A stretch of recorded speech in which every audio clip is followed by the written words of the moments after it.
Today's presentation, as always, will be hosted by Caroline Constantine, MD of Right Directions, Ian Warren, Head of Health and Safety, and myself, Head of Development. We've been doing these clinics since the beginning of May, and we were hoping to have finished them back in July. We have now decided to do them again, and we'll be running them throughout the period of November. And the purpose now is to hold these regular clinics to focus on the general health and safety and quality environment updates for COVID. And today we will be highlighting the things you need to consider during the new lockdown, and to hopefully start to think about the reopening at the end of November. So as always, we hope to be sharing your experiences with you. We have a couple of guest speakers on today who have been through the process of lockdown, and as always, there will be an opportunity to ask questions at the end of the presentation. We've already got some questions in. If you have got any questions, please put them in the chat as always. However, if that doesn't work for you, please email your questions to info@rightdirections.co.uk. That email address is being manned throughout the period of the clinic, and we will endeavour to get to answer all of your questions. Okay, with no further ado, I will now pass you over to Caroline. Good morning, everybody, from a rather cold house where I haven't turned the heating on this morning, so getting used to lockdown again. Right, what we're going to cover today is obviously the new COVID-19 restrictions we've got in place, a recap of what you need to do to make sure your facilities are safe during lockdown. Jill, can you mute yourself, please? Brilliant. Keeping the facilities safe during lockdown. Then we're going to have a chat with Tracy and Daniel, who are both operators and have been operating for a long time and will give us their experiences. And then we're going to just chat to you about some of our updates and some of the things we're going to be launching at the end, and then we'll have Q&As at the end, so please don't leave at any point, because there's lots of interesting questions that have come in that we haven't necessarily covered in the presentation. Just before I go any further, we hope you're all really well, and that nobody's got any symptoms or suffering or had any horrible things happen to them or their families. So I'm going to hand you over to Ian now, and I'll chat to you again at the end. Ian. Hello, yeah, can you hear me? Yeah. Hi everybody. As we've already said, it's sad that we're back in this position, but that's where we are, and we hope that we're going to be able to help you as best we can with the right advice to get you through this. Just a nod to all the home nations this time. I've got my Lyons top on so that we are reflecting both Scotland, Wales and Ireland in this, and not just focusing on England, although clearly lots of this has been stimulated by the latest full lockdown that occurred in England as of the 5th of November. I'm sure you will all be aware by now that the restrictions are that we must close all indoor and outdoor sports facilities, swimming pools, bowling, ice, amusement arcades, playgrounds, soft play. So it's almost back to the same position we were in at the very outset.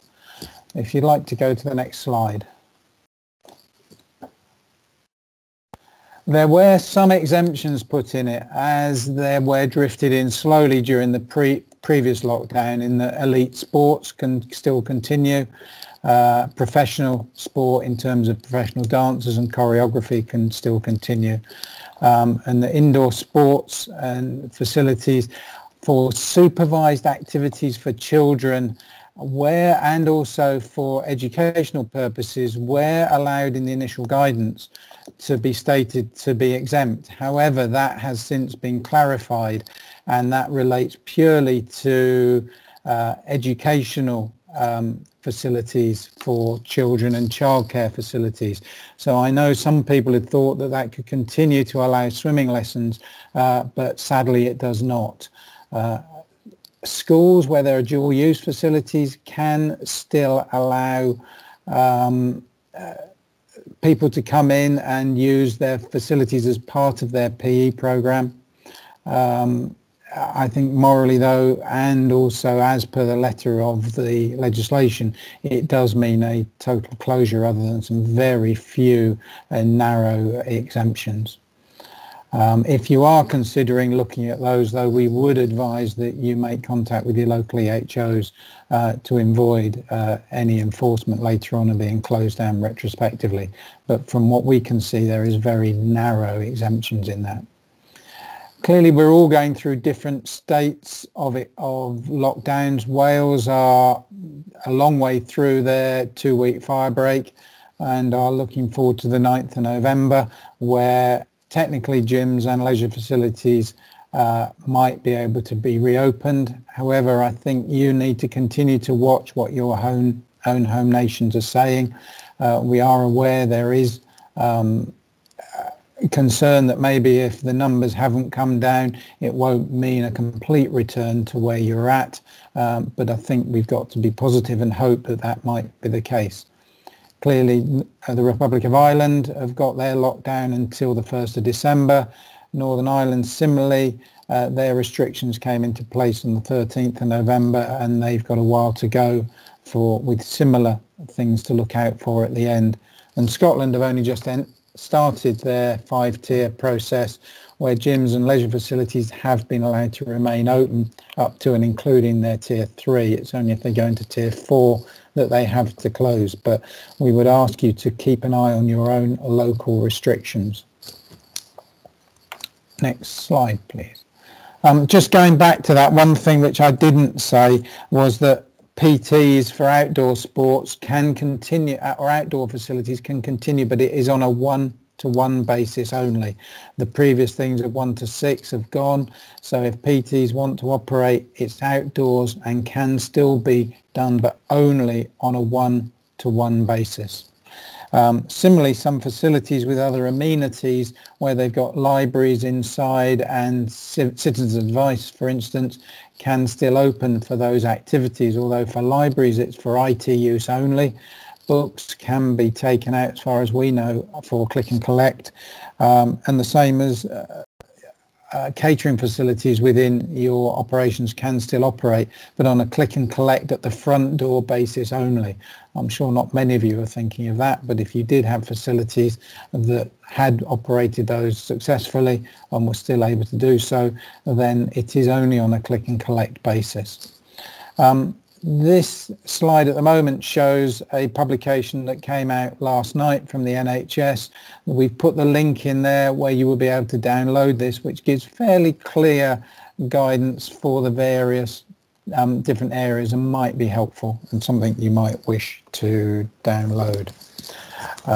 Next slide, please. So, most of you have already gone through lots of these processes, but this is just a reminder of what you need to be doing through the next month, and we hope it is a month, it isn't extended, that you keep your Legionella checks up, making sure you're turning over a good volume of water from both hot and cold supplies to make sure nothing stagnates during the period and creates you problems when you come back to reopening.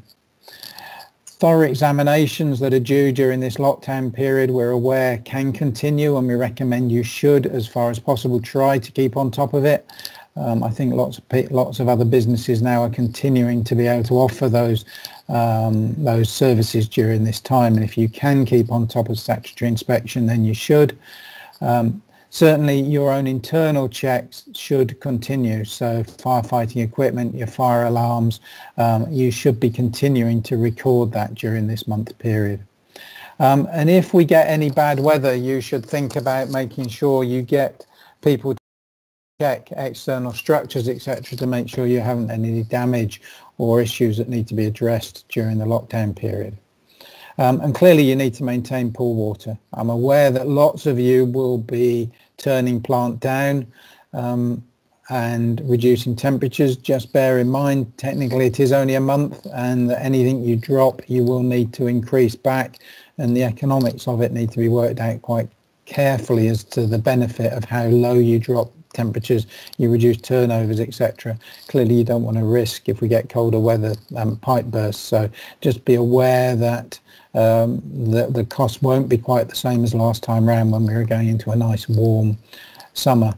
I think the other thing which we haven't put on there, something that we're quite aware of, is that last time it all seemed quite exciting. The weather was amazing. People's mental health of being released from having to think about work is very different than now with the cold winter nights, and it all seems a lot gloomier. So please, as managers, please be aware of your own and your staff's mental health through this.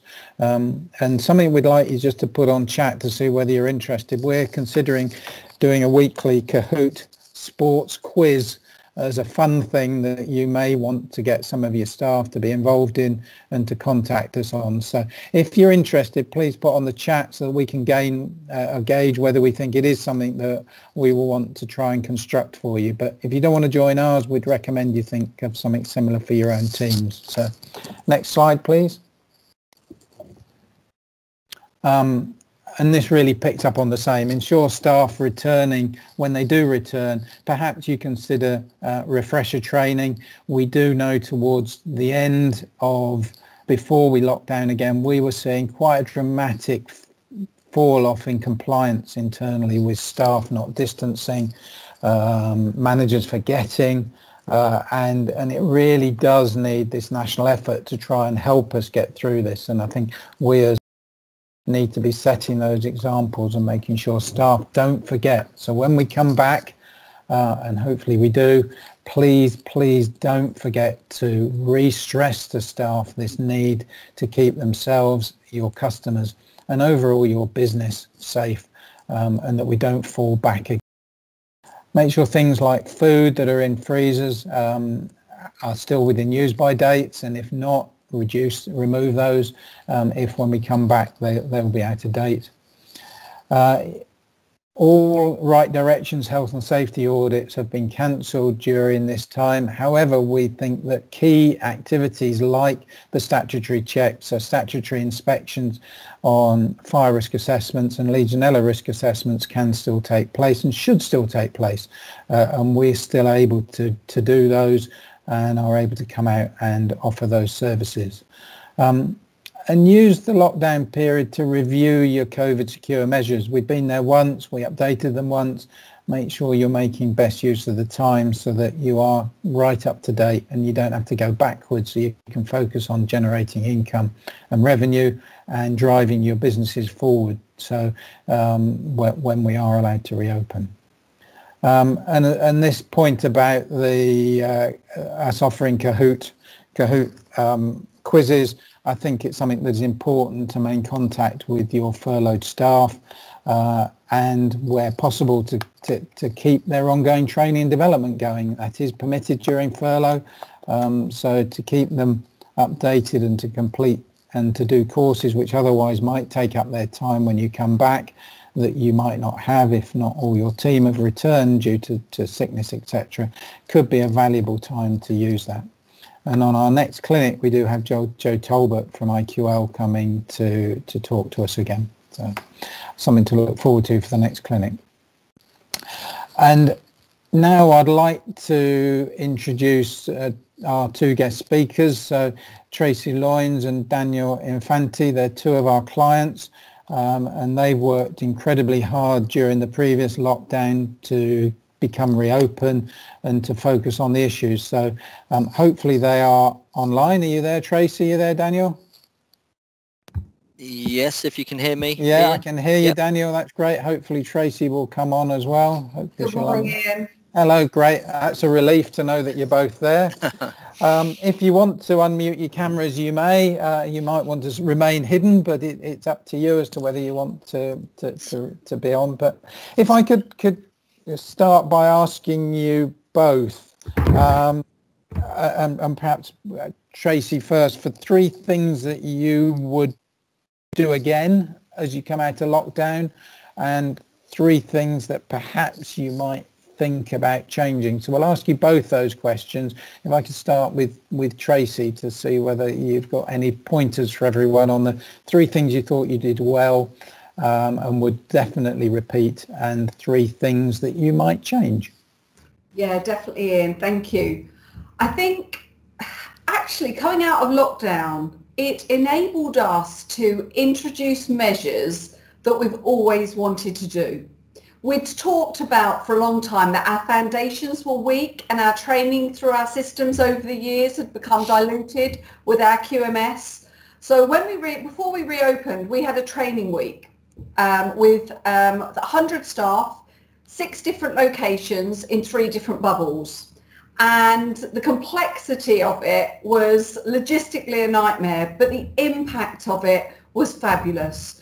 So one of the things that we will definitely be doing this time, that's already scheduled in, ready to go out 5 days in advance of lockdown, is refresher training around our COVID safe measures, daily facility checks, health and safety and QMS, our serious incident management packs, our new HR processes and changes to finance and ordering and things like that. But what we found first time round was the staff were very, very nervous about coming back. And by the end of the week, they were absolutely on it. And one of the other direct impacts of that actually has been that we have reduced our workforce. So we now have a planned approach, as I'm sure many people do, around block bookings and bookings generally. So we're asking all our users to book in advance of coming into our centres. And what that has enabled us to do is, instead of our duty management team running around firefighting all day, they know exactly who's coming. They know how many there's going to be. There's time between sessions to clean. So actually, having a planned approach to when we reopen with our COVID safe measures has meant that we've reduced our workforce, we've improved the quality of cleaning, and we've improved the customer experience. Now, these are things that we had in our long-term strategy, but knew they were going to be really hard to change. And the other thing that we did coming back from lockdown last time is we introduced a call centre. Again, we used to have double or triple cover on our receptions, and they were always telling us they were too busy to provide great service. And we took the phone calls up, we took the phones away, and we put them through the call centre. And actually, the impact of that has been great. We're now providing exceptional customer service. We're speaking to people in the queues outside the building before they come in to ensure they know our safe COVID measures.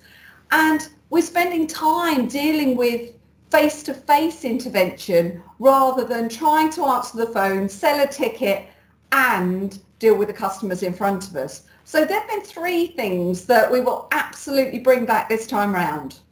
Tracy, that's absolutely fantastic. The positive messages coming out of that, of how you've used it to transform things. Before we go on to the things you wouldn't do, I think I'll ask Daniel the same thing. Do we keep on a positive message at the beginning? Or maybe we should have done it the other way round. But Daniel, I don't know what the 3 things you would definitely have kept. Well, I would just agree with Tracy. I think they're absolutely great points she's raised. And we do as well. We love that control side that it's given us. You really know what's coming in, so you feel really prepared. So I absolutely concur with that. The 3 areas for us, I'm not paid to say this, Ian, but I think joining the weekly updates at first, I think it all felt quite overwhelming, and that sense of community and the guidance that the RD calls gave us lots of ideas and talking points throughout. And also the flip side of that, it gave the council and the staff some reassurance that we weren't on our own. So it was a really positive message to get out. And secondly, I would say I would encourage people to do it as a team. So when we were on the calls, it wasn't just me on the calls, it was the entire management team, the wider management team, including DMs. And we'd always have a session afterwards talking about what was discussed and the way forward, and just, freshen out all the ideas we had. And I found that quite helpful throughout the whole process, Ian. So, yeah, thanks to RD for that. Thirdly, I'll give you the money later. Yeah, thank you for that. No, thirdly, we spent a long time on the training side. So like Rachel mentioned, we spent a long time on the timeline, getting people in, and really spending time with them, going through all the procedures and the risk assessments in detail. And what they gave us is a very positive environment. People were very comfortable with with opening, and we found that it was such a positive environment that customers were coming into, and it reassured everyone involved. Okay. I think perhaps if we go back to Tracy with the three things you wouldn't have done or would change, but I think there's key messages coming out to that around team and how people have used it to try and build on team morale and confidence, which hopefully has helped in the delivery of the more limited services you are doing. So, Tracy. Yeah, absolutely. There are certainly some things that we had already started to review, actually. So you'll know from your gyms that for years and years, we've asked our customers to clean the equipment after use, to wipe it down after use, and they didn't, and neither did our staff. And you do think, gosh, we got away with that for a long, long time. However, when we reopened, we struggled during lockdown to find COVID safe products because it was too soon. So that while people talked about them being COVID safe, we weren't convinced. So as we entered reopening last time, we started with our gym kit clean with a green indicator. We got the customers to wipe it. We got the customers to use it. We got the customers to wipe it. We left it on red. The staff then cleaned it. The staff then sanitized it, then put it back in action. So one of the things we reviewed after 30 days, having used over 400,000 wipes, was our approach to cleaning. So we managed to get our supplier, Evans, EC4 product confirmed as a cleaner and sanitizer. So we've now changed our approach, which means that a piece of equipment starts clean with a green indicator, the customer uses it, they clean it with EC4 and a blue wipe, and it goes back into green. So it speeds up the turnaround of the kit, because we've gone in our gyms from 4 staff a day on the floor at any time to 1. So the staff financial benefits of that, the financial benefits to that are huge.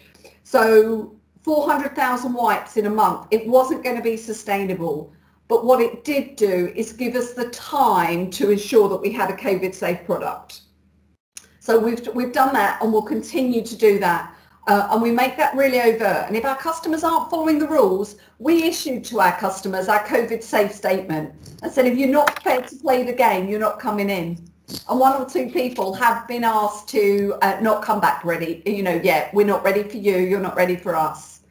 So the second area that we are reviewing, and again, we've kind of already done the bit of the review. When we opened swimming back in sort of towards the sort of middle of the summer, we started with 1-hour sessions, 29 swimmers only in our 6 lanes, which again controls our staff cost. They're only on poolside 60 minutes. We then close. We then decided that, having watched behaviour, those sessions could be reduced to 45 minutes with a 15-minute turnaround, so we could speed another session through. It hasn't worked. Our customers hate it. And even though they only stay in the water 45 minutes, they like the hour.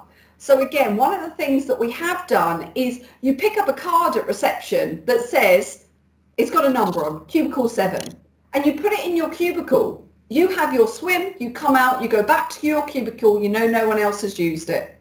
And that's worked really well, but we're definitely going back to 60-minute sessions. On Monday, we were due to open our showers. We took the brave decision to open our showers, and our EHOs were really keen for us to do that, particularly around the cryptosporidian risk. And actually, we kind of, I think the important thing from discussions with my AHO is that don't forget the other safety bits. It's not just all about COVID. The other safety risks haven't disappeared. So we'll be reducing it, going back up to 60-minute sessions.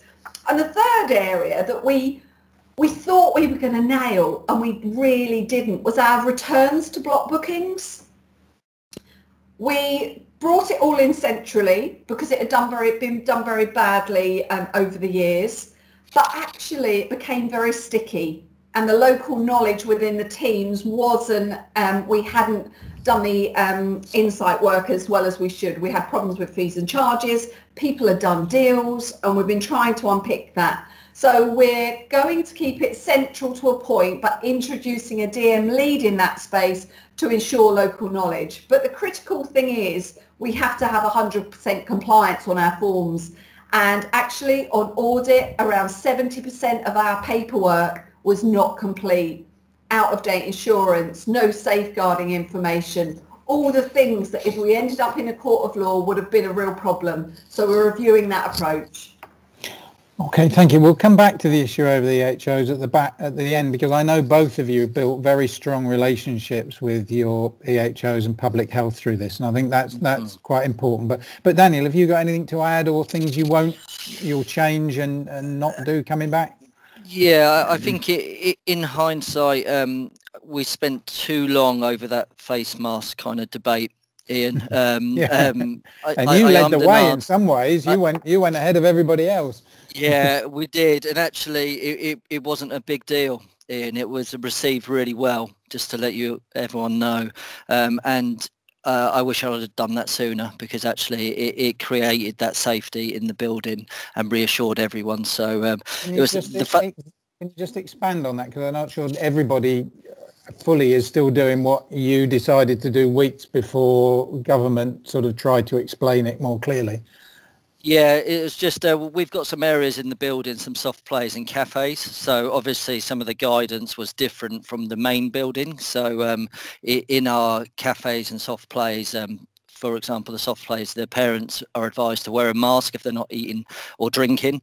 And it just created a bit of environment with a bit of a mixed message. So people were walking past, and some people had face masks on and some people didn't. And it was a couple of staff were just raising this issue, and we ummed and ahed about bringing it into the whole centre, with people just moving around the centre, and then when they get to their activity they can take their mask off. And in hindsight we spent too long on that, and actually we should have just pulled the trigger, because when we did, it was absolutely, it was fine. There was no issues whatsoever, no major complaints. Yeah. And the majority of people have done it absolutely fine. I think it's part of life now as well. Yeah. But you led the way. Yeah, thanks for that. Also, what I would say is I did personally, I waited a bit of time on some kind of wonder products and solutions. I'm not sure there's any such thing, to be honest, and I won't be wasting the same kind of time on, fancy products that, say they can get rid of everything for a period of. Actually look into the science. It's it's a little bit wavy, that, so I would encourage people not to waste too much time and stuff like that.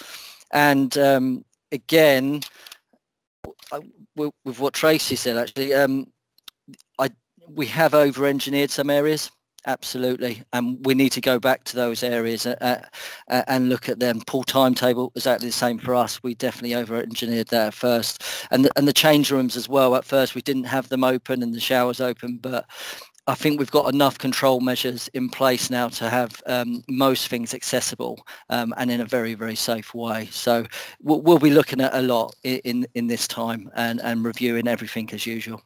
Okay, thank you both for that. I think that's really valuable, and I think it was always going to be little steps, and we should be learning all the way along. And it sounds like both of you did that, and hopefully the rest of the industry has taken the opportunity to review that. Just going back to the HOs, I know you both wanted to make sure you had them on board. Was there any particular learnings that came from getting them with you? Absolutely. So we arranged to meet. We've got 2 local authority partners, and we met with the EHOs in both of those spaces about a month before we reopened.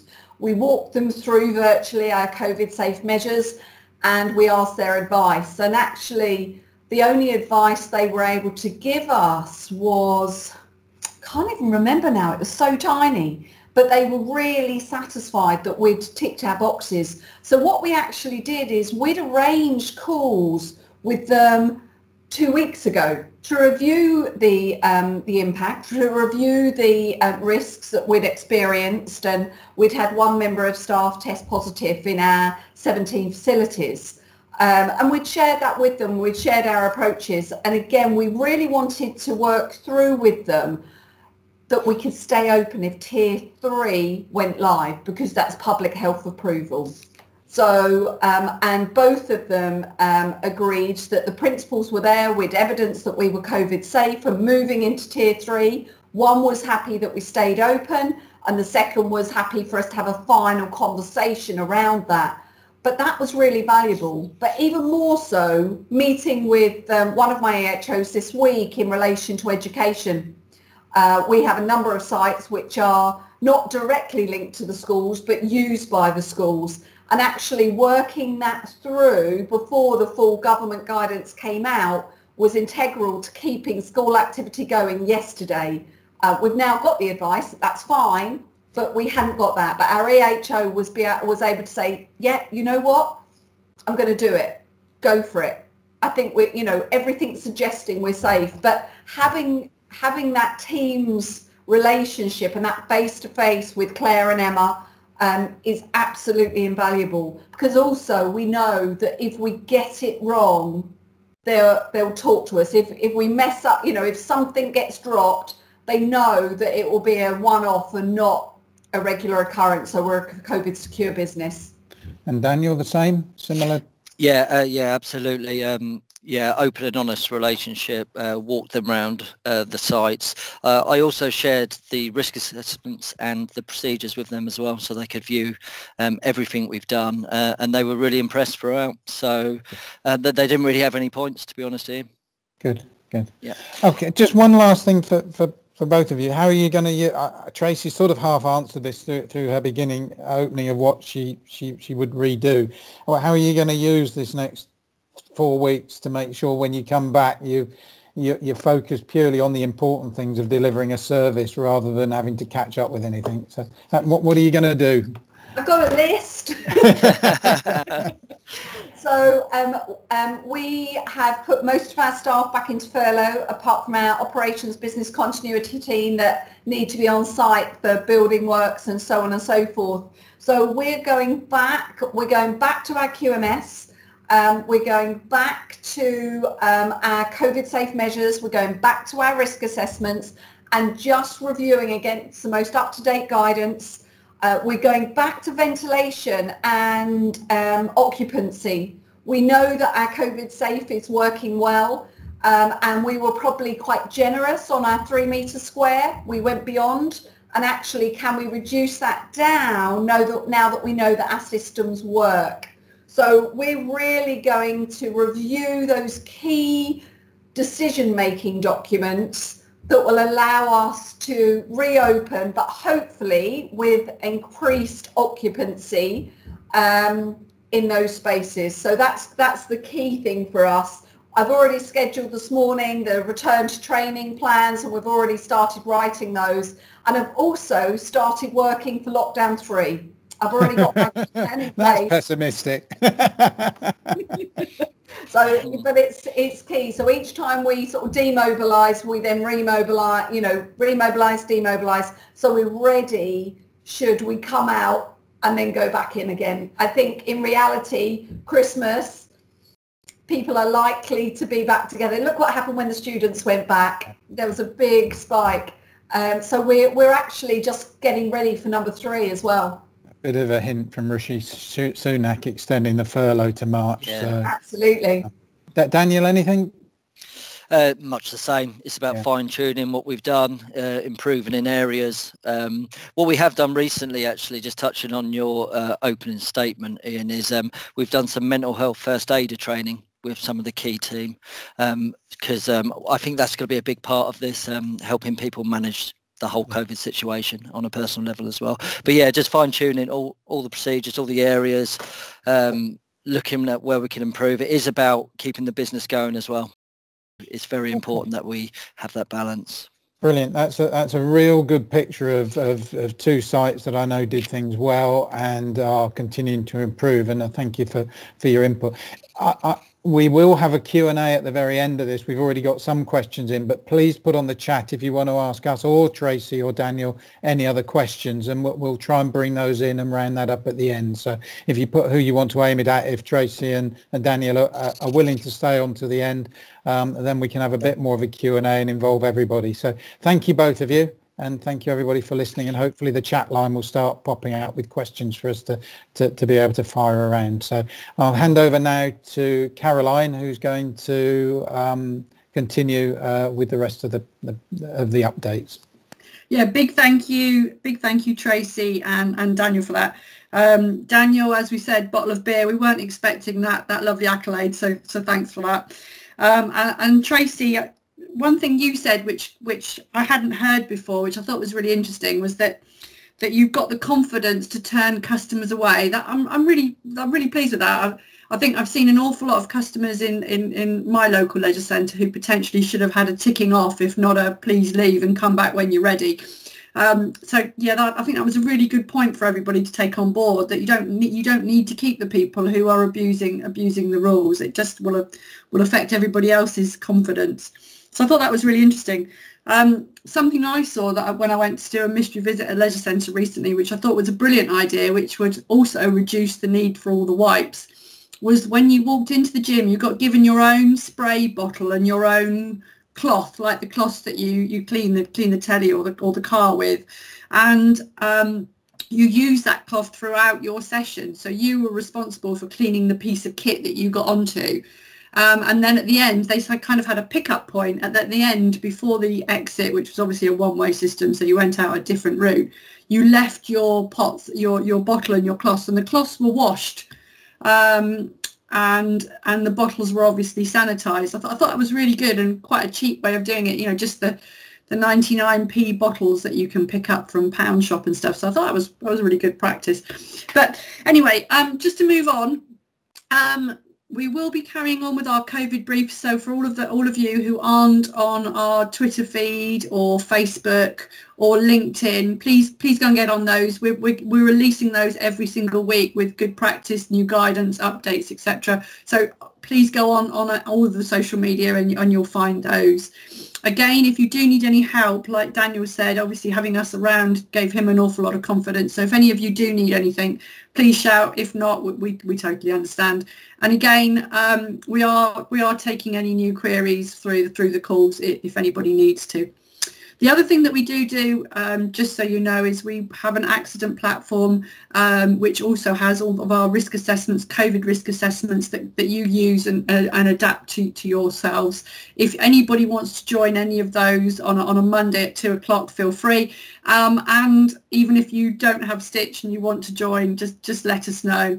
We're conscious that lots of people are back working from home again, probably did all their tidying up of their PC jobs when they were on lockdown last time and are running out, and they don't have to paint their house. There's nothing to do in the garden. So if you do want to join us on any of those calls, please feel free. I'm going to hand you, after I've just chatted about questions, I'm going to hand you over to Jill. Just so you know... the heater was in that. I was just about to ask you, actually, what came of that? Sorry? Someone has still, Steve, I wonder whether you could just mute yourself. Steve, can you mute, please? Brilliant. Okay, sorry, I thought that was somebody asking a question then. Quest Prime Clinic, we've got our next Quest Prime Clinic on the 15th of November for anybody who hasn't sat in on any of those clinics yet, as an introduction to the new Quest scheme.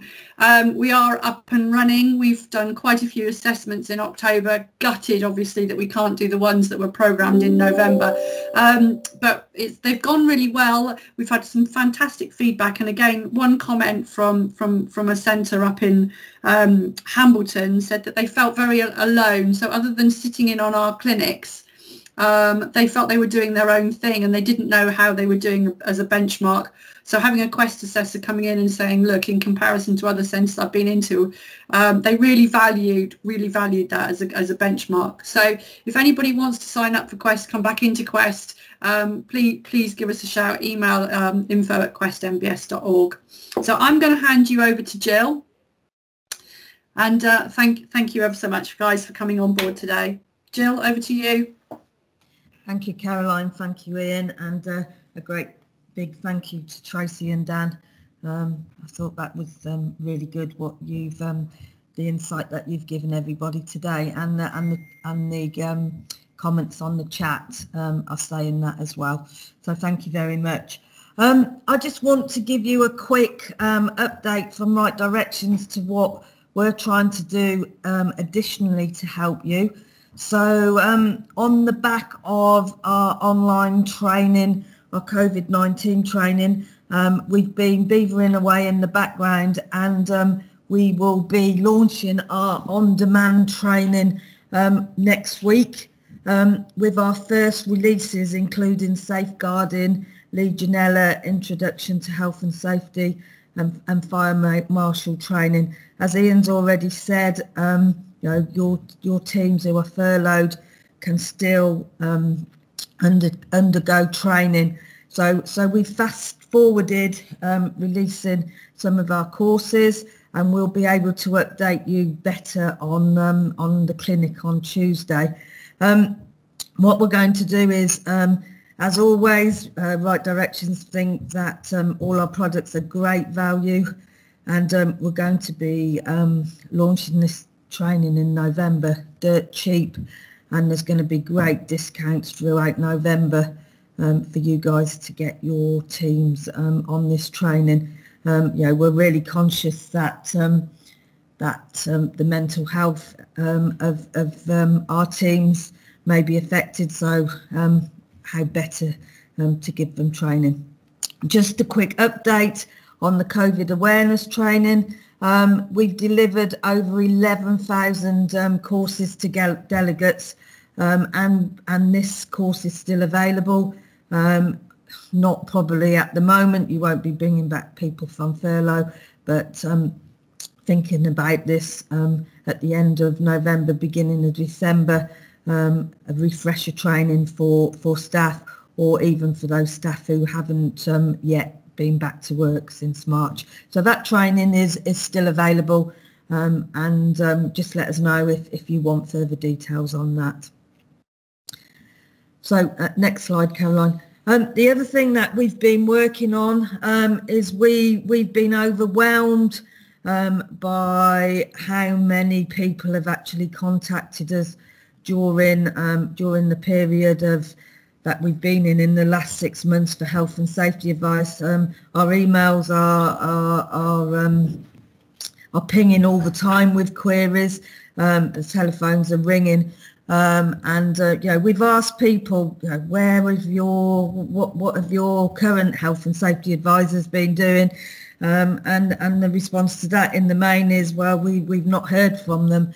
So what we have done is looked at our health and safety packages going forward, and we've come up with a systematic approach to giving support going forward. So we think, again, great value for money. So we've just put a table in there on the packages that we can have, and you can enroll on. So if you are interested, please get in contact with us, and I can have a conversation with you to how we may be able to support you going forward.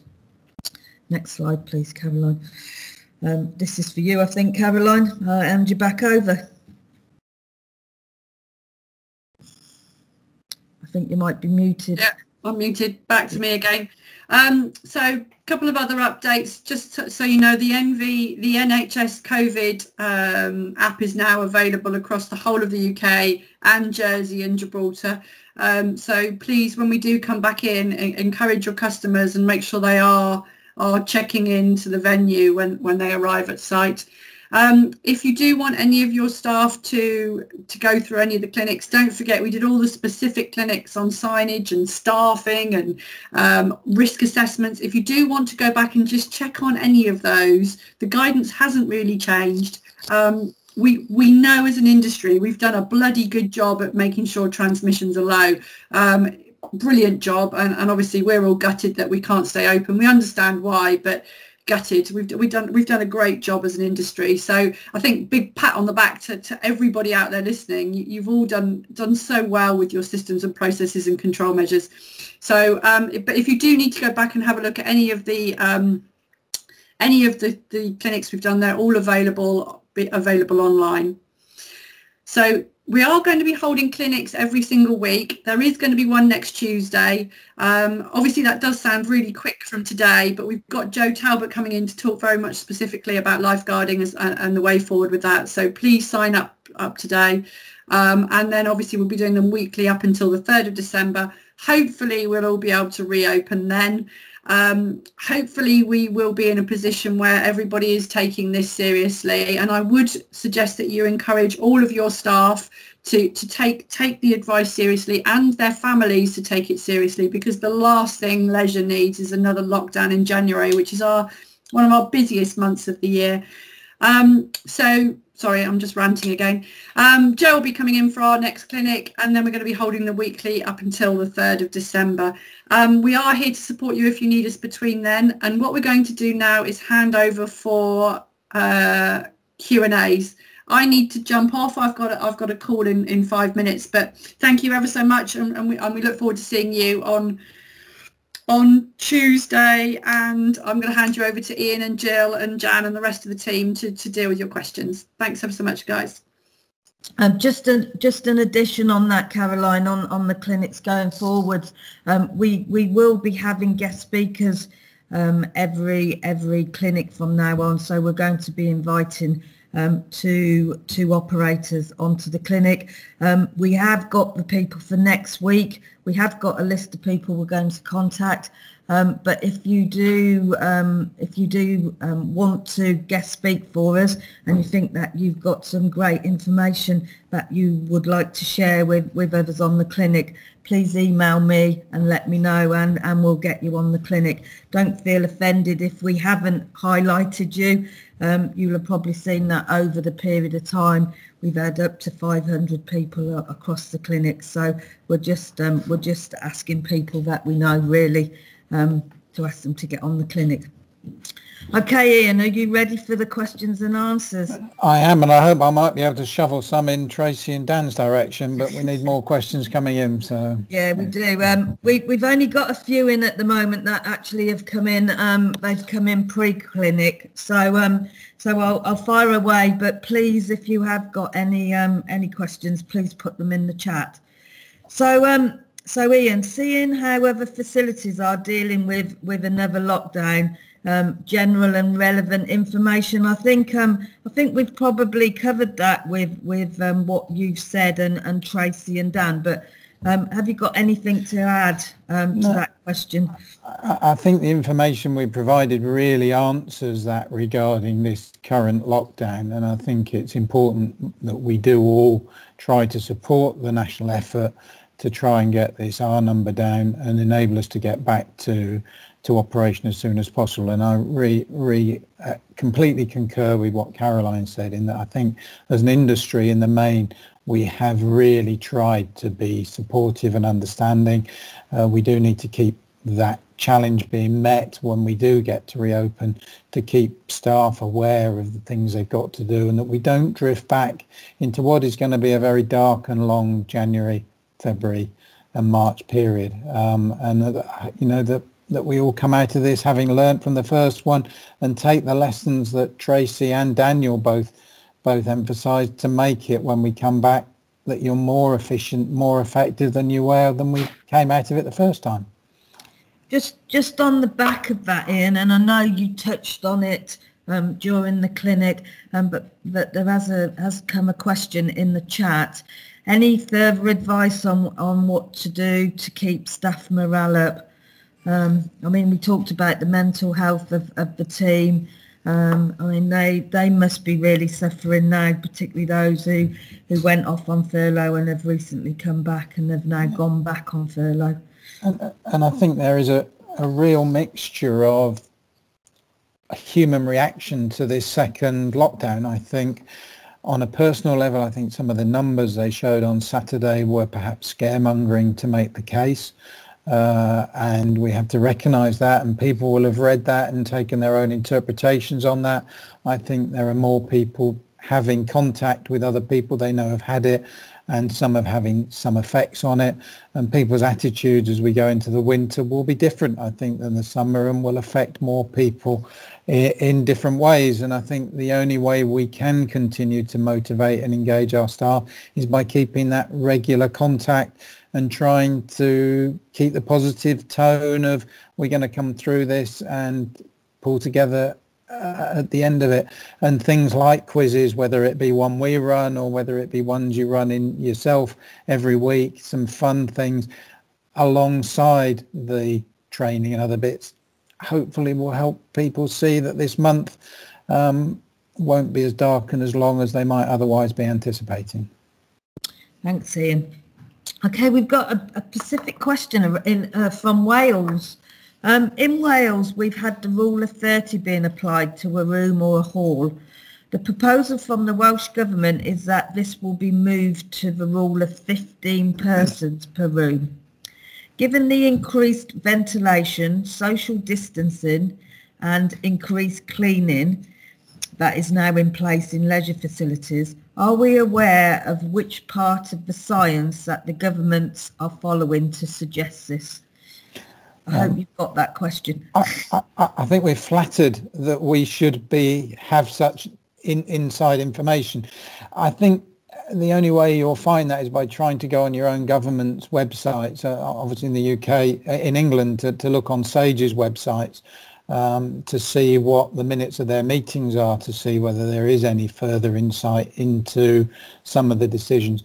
I can only assume it's because they're wanting to reduce the potential bubble sizes and the risk of transmission amongst more people than is necessary. And I've seen across a number of nations the numbers that can meet fall from 30 to the 15 number, and I can only think they're trying to bring down the potential of any one infection spreading to other people. Unfortunately, we don't know the direct answer to where the science comes from, but I think common sense might direct you to think as one of the reasons why we're shut down, because I don't think there is any overarching drive to say we were any more passing than other establishments. So I think it's just the general effort to keep the national R level down in all countries. Okay, thank you, Ian. A question around local restriction grants. I don't know how much knowledge you've got on this, but do you have any advice, or do you know how to apply for the local restriction grants? My brief understanding is that it has to be done through your own local authority. So go on your own local authority. They will have COVID website support links on there, and it's made through your local authorities who I believe have been given the funding to make these grants out to various bodies, and I believe it's based on your rateable values. So look on your own local authority websites. Okay, thank you, Ian. We've now got some questions that have come into the chat. One from David. Challenging sales environment will be around, so increasing reasons for customers to cancel. Any advice for operators in terms of marketing and promotional campaigns in the current climate, given the messages to stay at home? I think maybe this is where we can maybe ask Tracy or Dan whether they've got any further thoughts on that. But as I think I said in the previous ones, I think those who are ready to compete with Joe Wicks again might be in a better position than those that have just closed their doors and said they're not offering anything. I don't know whether Dan or Tracy have got any comments on that. Yeah, on our perspective, we've just created a online platform So we've got weekly classes going on, about 35 classes that are live. I think what is key in this period is that engagement to customers. We have to try and keep them engaged throughout this process to then try and win them back when we come out of this. So for us, we've really gone hard on that engagement to try and engage the customers. Brilliant. Tracy? Yeah, I can support that. We're not quite as far ahead as Daniel. We'll be doing 10 classes a week virtually online. Initially, in the first few days, we're going to be doing that on Facebook Live, free to everyone.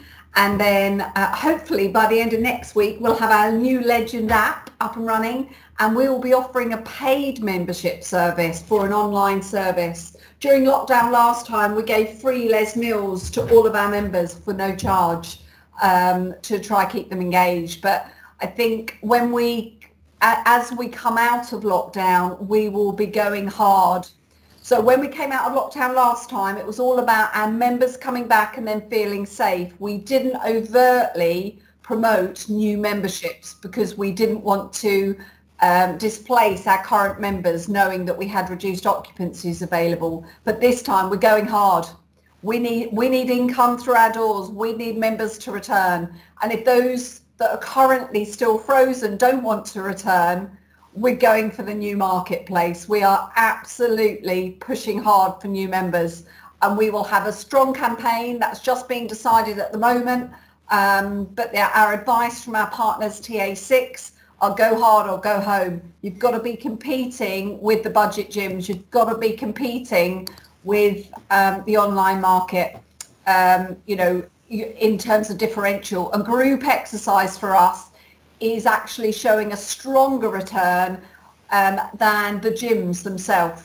So our group exercise occupancy is up at 80+% for every class. Our gyms are sitting between 30 and 50% occupancy. Brilliant. Thank you. Thank you, both of you. Thank you. Okay, there's a question in around showers. How are colleagues managing cleaning around timetable sessions to maximise the use and reduce the risk of social clustering? I think, again, this would be one for the people that are directly operating. I've seen how some of them are doing it. I've seen, good practice. Let's hear from the people that actually managed it. So, Daniel, do you want to go first? Do you want me to go first? Yeah. Well, we actually only opened ours for 3 days, just to let you know, before we were locked down. So we haven't got a great experience. But for us, we had time sessions, so it was quite simple for us to do the bigger cleaning between the sessions. So our centres actually shut down for 15 minutes between the sessions, so it was fairly simple. We've also got cleaning stations in all areas with COVID compliant chemicals, so we do expect the user to be cleaning behind themselves as well, as that's coming in after the session. Tracy, you got anything to add to that? Yeah, absolutely. We opened our changing rooms at the point of opening our swimming pools, but we kept our showers closed. And actually, it was a very simple idea. The swimmer comes in and they swipe their membership card and they pick up a laminated card. We've got enough cubicles in our changing rooms, primarily, for them to then leave that card in their cubicle. So when they come out, they go back to the same cubicle. We then have a 30-minute gap currently between sessions where our team go in and do the high touch points just at the cubicles that have been used, because they leave the card in the cubicle. So instead of having to clean 60 cubicles, we only have to use the 29 if 29 have been used. We are still really overtly encouraging people, come beach ready. And I was absolutely stunned at the amazing behaviour of our swim academy kids. They come in their swimsies or their onesies. They take their stuff off on poolside. They give it to their mums. If they're over 8, the parents leave. They come out, they put their onesies back on and they're home. So we're not allowing our swim academy students to use those changing rooms. And actually, we're stunned at how well it's working. And people are loving the fact that in the middle of the day, when we'd normally have half a dozen people in our pool, we now close them. So what it means is we go in and we do our rotor wash cleaning in the middle of the day when the staff have got the most energy, Because we all know if you close at 9 o'clock and you're due to go home at 10 because you've got an hour's deep cleaning at the end of your day, the deal with the duty manager is, come on, we'll get it done quick, we'll get out. And we know that happens. We know that happens. So putting the deep cleans into the middle of the day when the pools are historically half empty has worked incredibly well for us. Thank you, both of you. And also, if people are using soap and water, soap is an encapsulator that encapsulate the virus. So actually the showers should be a clean area if people are washing properly. So if we're encouraging that on top of those measures that we just heard, then there should be no problems. Okay, Ian, somebody's actually put in the chat that this one is for you. Yeah, I saw that. You mentioned earlier that the issues around supervised activities for children had been clarified. Can you point me in the right direction? Sorry, I put right in front of direction because I'm used to doing that. Can you point me in the right direction of this clarification, please? We have a community group planning to do ballet next week in their building. Yeah, I'm afraid they can't. The clarification came out in some communication to UK Active direct to the Cabinet Office that accepted there was some missing words. You also, if you go on to the Like to Swim England website, they've got they clarified it as well because people thought they could keep ordinary swimming lessons going. They clarified it absolutely clearly. It is not the intention. It is not allowed. It has to fit within educational and childcare settings that are appropriately registered under the correct regulations. So that type of activity you've just explained there, I would not be permitted. Thank you, Ian. So there is another question on the chat, and we discussed this yesterday. So not sure if anyone can answer this, but with the announcement this week of the new UK Active standard for the sector to be introduced, do we know if this is being delivered as part of Quest instead of or in competition to? It's not being delivered as part of Quest, and it was news to us for the organisation that actually runs Quest. We haven't got any more information on this. But it certainly isn't going to be running as part of Quest. Ian, do you want to add anything to that? No, I think there's general disappointment that yet again we've got something that's claiming to try to be collaborative and involve the whole of our industry is failing to recognise other